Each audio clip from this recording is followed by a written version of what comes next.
Hello everyone, I am Douglas E. Welch, and this is another episode of Container Garden Update for a Gardener's Notebook. For more information, you can always visit the website douglasewelch.com, where you'll find links to a Gardener's Notebook as well as everything else that I do. Well, welcome back here to the potting bench. The containers out front are lying a little fallow right now, but I picked up some interesting seeds today that we'll plant up in those containers in another episode, as well as putting some into the ground directly in our retrofitted raised bed, and I'll show you that in the garden series that also appears on this channel. For today though, we have a couple of things to accomplish here on the bench. Now, you may have noticed that I have been gathering seeds like a madman, at least I've been talking about it.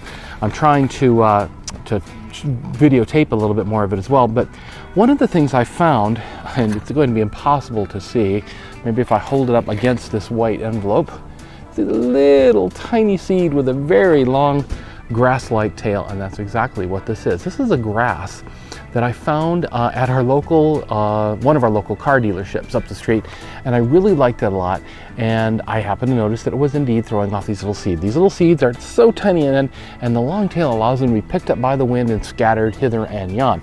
Now in my case, I was lucky to grab a whole mass of the seeds right off the plant, and so maybe I can get some of these.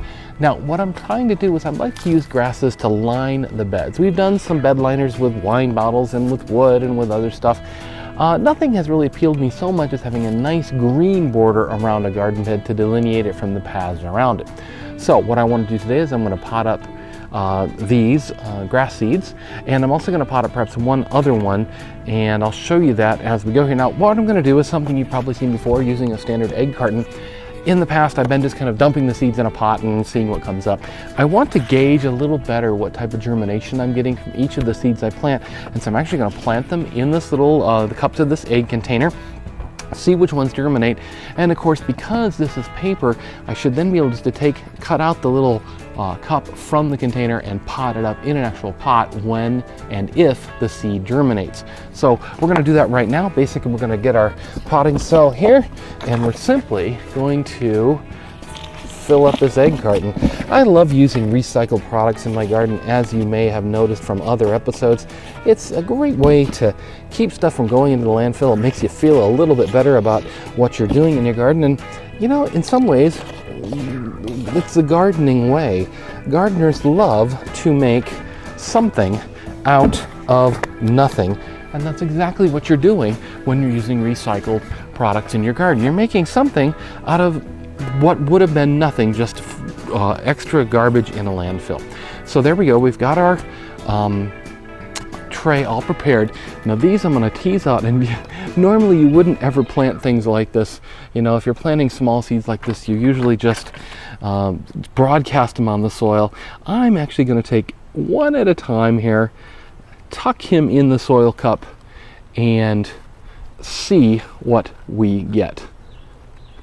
When I'm done with these, I'll come back to you and I'll show you the next thing we're going to plant up. And I know you can't see any difference at all, but I have 6 in each row, so I've got 12 seeds planted up with the garden, with the grass, I should say, that I found.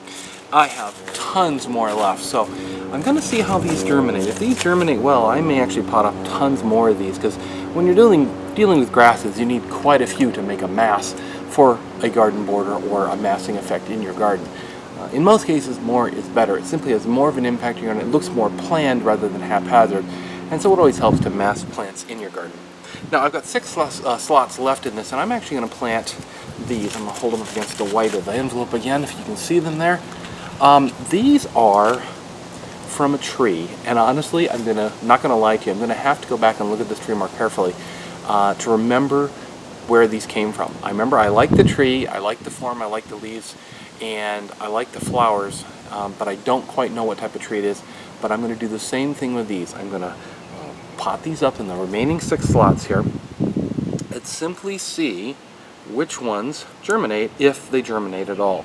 Sometimes you never can tell if the seeds are quite ready to germinate, or if it's the right time of year, it's the right heat, or whatever, especially in this case if you don't know exactly what the plant is.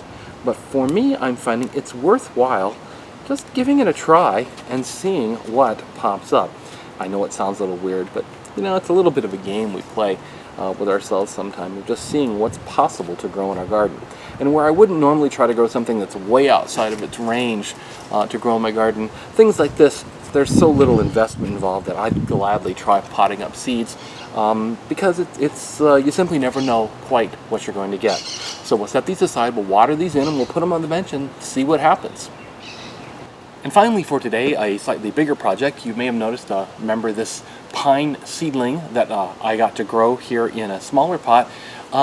During last episode, I mentioned just off the cuff, it sort of came to me, hey, this might actually make for a good living Christmas tree for us to have from year to year for quite a few years.